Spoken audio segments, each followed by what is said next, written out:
Friends and fellow Singaporeans, I'm very happy to be here to launch the Singapore Bicentennial. Today, we mark a significant anniversary in Singapore's history. Stamford Raffles did not discover Singapore any more than Christopher Columbus discovered America. By the time Raffles arrived in 1819, Singapore already had had hundreds of years of history. In the 14th century, this area at the mouth of the Singapore River was a thriving seaport called Temasek. Around this period, according to the Sejarah Melayu, Sang Nila Utama founded a kingdom here and named it Singapura. When the Europeans came to Southeast Asia in the 16th and 17th centuries, they knew about this island, Singapore. Jacques de Cout was a Flemish gem trader who knew the region well. Around 1630, 2 centuries before Sir Stamford Raffles, de Cout proposed to the King of Spain to build a fortress in Singapore because of its strategic location. Had the King of Spain accepted de Cout's proposal, Singapore might have become a Spanish colony instead of a British one. But he didn't. And it took another 200 years before Raffles landed at a spot near here and persuaded the Sultan of Johor to allow the British East India Company to establish a trading post in Singapore.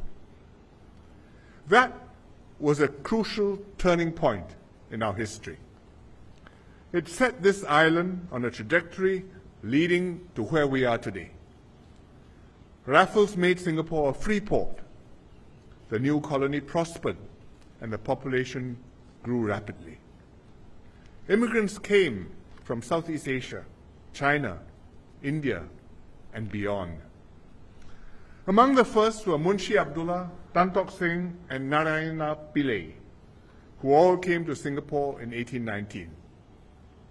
Our streets carry evocative names that tell of our ancestors' diverse origins. Malacca Street, Amoy Street, Kadayanala Street, Bugis Street, Busora Street, plus many others. And thus we became a multicultural and open society. Trade was our lifeblood. It linked us to the archipelago around us and to the world beyond. Rubber, tin, and spices moved from Southeast Asia through our entrepot to world markets, while manufactured goods flowed in the other direction. We developed close economic and family ties with our neighbors in the region, and especially the Malay Peninsula. We identified ourselves as Southeast Asian, and especially Malayan. This history, seeded in 1819, drove us to join Malaysia in 1963. But though we did not realize it then, this history had also made us quite different from our neighbors and friends. Throughout the colonial period, Singapore was never governed as part of Malaya. The island was either a separate crown colony or a part of the Strait settlements, which included Penang and Malacca, but not the other Malay states. Over the next 150 years, our political values, our intercommunal relations, and our worldviews had diverged from the society on the other side of the causeway. So in retrospect, it is not surprising that less than 2 years after merger, we had to part ways in an emotionally wrenching separation. At the same time, this history since 1819 explains why, after separation, Singapore not only survived, but thrived. Our forefathers had not come here with the intention of staying. They had come as sojourners to earn a living and perhaps a fortune to support families back home. But over time, as they slogged for a living to feed themselves and their families, many decided to sink roots here. During the Second World War, they endured the dangers and the privations of the Japanese occupation. After the war, they were swept up in the worldwide wave of nationalism, anti-colonialism, and the struggle for self-determination. When the communists won the civil war in China, Singapore felt the impact. The population had to decide who they were and where they should settle and seek citizenship. A few left, but many stayed.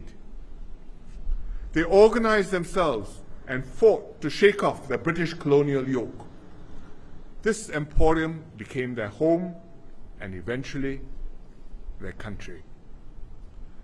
And gradually, they nurtured a national consciousness and a sense of identity. They started thinking of themselves as Singaporeans. So when Singapore separated from Malaysia, the pioneer generation were no strangers to hardship and struggle.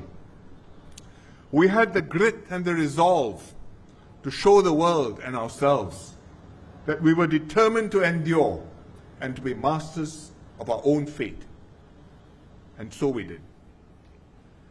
Thus, 1819 marked the beginning of modern, outward-looking, and multicultural Singapore.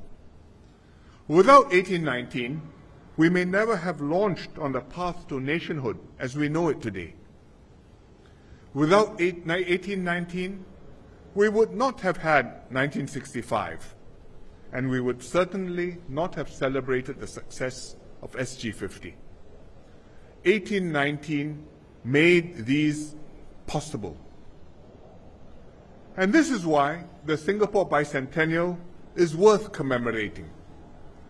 We are not just remembering Stamford Raffles or William Farquhar, though we should. We are tracing and reflecting upon our longer history, one that stretches back way before 1965. We are acknowledging and appreciating the broader context which shaped and created today's Singapore. This was our journey from Singapore to Singaporean. This journey was not a straight and level path, forwards and upwards. Along the way, there were many ups and downs, successes and failures, triumphs and tragedies. We fought for independence from our colonial masters, but we also recognized the decisive and indelible imprint that the British left on Singapore. The rule of law, our parliamentary system of government, even the language I'm speaking today. Our forefathers paid with blood, sweat, and tears, but they also savored hard-won successes and patient, slow achievements. They cleared the jungles and planted nutmeg, gambia, and rubber. Indented coolies slaved at the quayside, here at Boat Quay. Resourceful traders built import and export businesses, creating wealth and prosperity. Many came, attracted by the rainbow. Not all found that pot of gold or made it from rags to riches, but many built better lives for themselves, and all kindled the hope of a brighter future, a brighter tomorrow for their children. In the process, they formed communities and organized themselves to help one another. Ethnic groups to provide mutual support and community leadership, like the Chinese clans and the Eurasian Association. Welfare bodies to take care of the poor and underprivileged, like the Sri Narayana Mission and the Catholic Welfare Association. Cultural groups to keep alive the heritage of the ancient civilizations, like the Angkatan Sastrawan 50 and the Namhua Opera. Our forefathers built schools for the young, hospitals for the sick, places of worship for the faithful. These institutions did good work, grew in prestige and standing, and became rallying points and sources of strength for the community.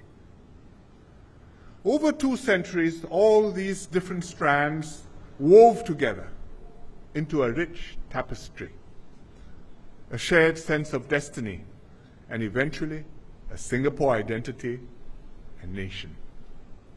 Sportsmen and women flew the Singapore flag at international meets. Servicemen took up arms to defend their families and homes. And today, we sing Majulah Singapura with one voice and recite the national pledge with conviction and pride. And hence I'm glad that for the bicentennial, over 200 groups and organizations are holding commemorative events. Their stories and journeys are the personal experiences and collective memories that give life and meaning to the Singapore Bicentennial story. I hope these activities will ignite Singaporeans' interest to discover more about ourselves and our past. In this bicentennial year, as we reflect on how this nation came into being, let us also think of how we can move forward together. For we are never done building Singapore.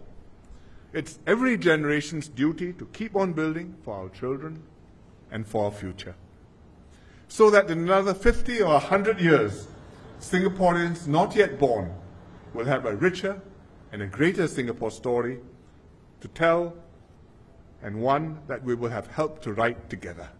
Thank you.